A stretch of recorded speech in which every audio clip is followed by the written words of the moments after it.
Assalamualaikum Buya. Assalamualaikum warahmatullahi wabarakatuh. Saya hamba Allah yang bertanya. Suami saya tunanetra Buya. Untuk tunanetra agak sulit untuk mencari pekerjaan.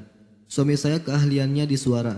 Jadi dia memutuskan untuk mencari nafkah dengan mengamen. Apakah halal uang yang dihasilkan untuk menafkahi keluarganya Buya? Terima kasih atas jawabannya Buya. Mengamen itu bahasa lain daripada meminta. Mungkin tidak orang sepakai dengan bahasa mengamen, meminta. Apakah dengan suara atau dengan meluruskan tangan? Yang begitu meminta.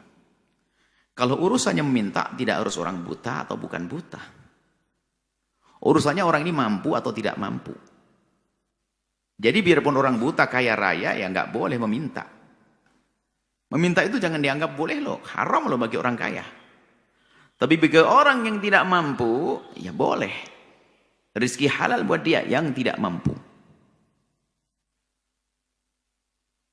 Bukan kita dengar berita katanya ada anak-anak kecil digerebek, jadi peminta-minta di pinggir jalan diantarkan sama apa ke rumah, bapaknya punya mobil sama motornya 5. Nah, ini kan ya kayak begini minta-minta, naudzubillah, nggak boleh tuh. Rupanya anaknya itu kan lumayan, setiap anak itu 200.000, anaknya 5 kan berapa, 1 juta, 30 juta, direktur perusahaan apa itu, Masya Allah, innalillah. Tidak begitu wahai hamba Allah. Meminta-minta itu kalau bagi orang yang mampu adalah nggak boleh. Buta atau tidak buta nggak ada urusannya. Jadi jangan dilebatkan masalah kebutaan. Tapi kalau suami Anda memang tidak mampu, orang fakir, maka meminta juga boleh. Meminta juga boleh, nggak ada masalah meminta karena memang dia nggak mampu. Tapi kalau kaya raya punya perusahaan, kan ada orang buta punya perusahaan, kan ada orang buta kaya raya juga ada.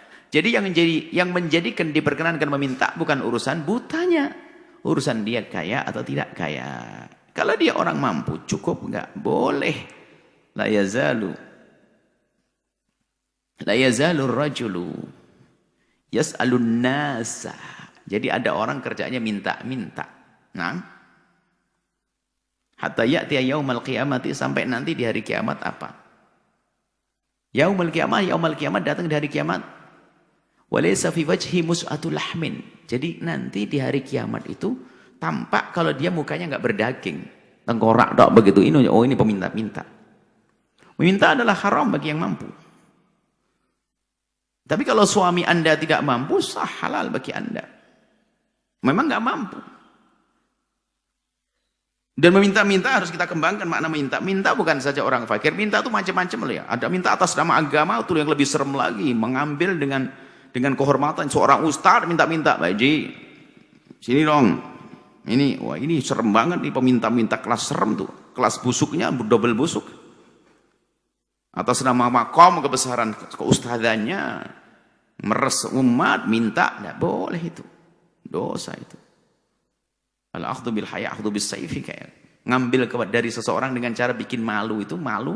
Kalau nggak ngasihkan malu itu kayak main pedang, itu kayak ngerampok itu. Macam-macam minta-minta tuh, kelas minta-minta. Ada orang kerjanya keliling, sudah dijadwal ini. Ya gara-gara dia mungkin punya makom bapaknya, karena bapaknya orang terkenal, wah dia dikunjungi semua santrinya ini, keliling, lumayan. Jadi kerjanya dawir keliling, tok. Biarpun 10.000 kali 100, hitung aja sehari, keliling ziarah. Hati-hati, meminta-minta haram bagi orang yang mampu. Tapi bagi yang tidak mampu, yang Anda tanyakan, suami Anda orang buta, nggak punya kerjaan, boleh meminta-minta. Cuman semakin banyak orang meminta-minta, sebetulnya ada teguran bagi yang lain. Semuanya bukan pada mobil orang kaya, kenapa kok masih ada orang minta-minta? Barangkali yang kaya tidak peduli, ini teguran sebetulnya.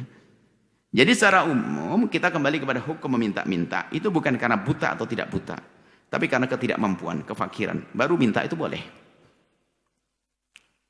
Minta adalah boleh. Bahkan minta bukan dari sedekah.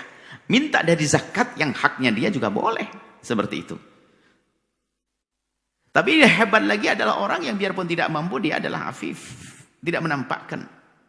Maka sedekah kepada mereka itu berlipat ganda pahalanya. Kepada orang yang hidupnya dengan kekurangan tapi tidak menampakkan di depan orang. Tapi kita tahu karena mungkin kita setiap hari bergaul dengan mereka. Punya ifah dia, punya kemuliaan diri. Merengek.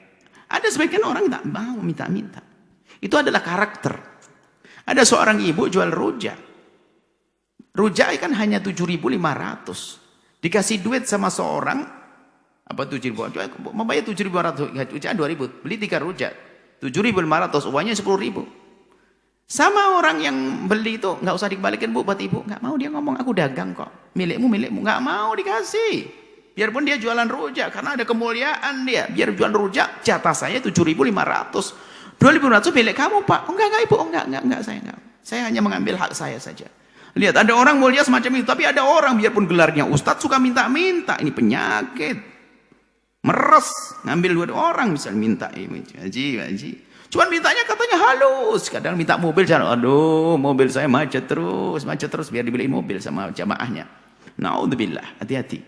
Jadi kalau bicara minta-minta ini harus waspada semuanya. Kalau orang cukup, maka minta-minta adalah haram. Yang tidak mampu boleh. Semoga Allah mengampuni semuanya. Wallahu a'lam bishawab.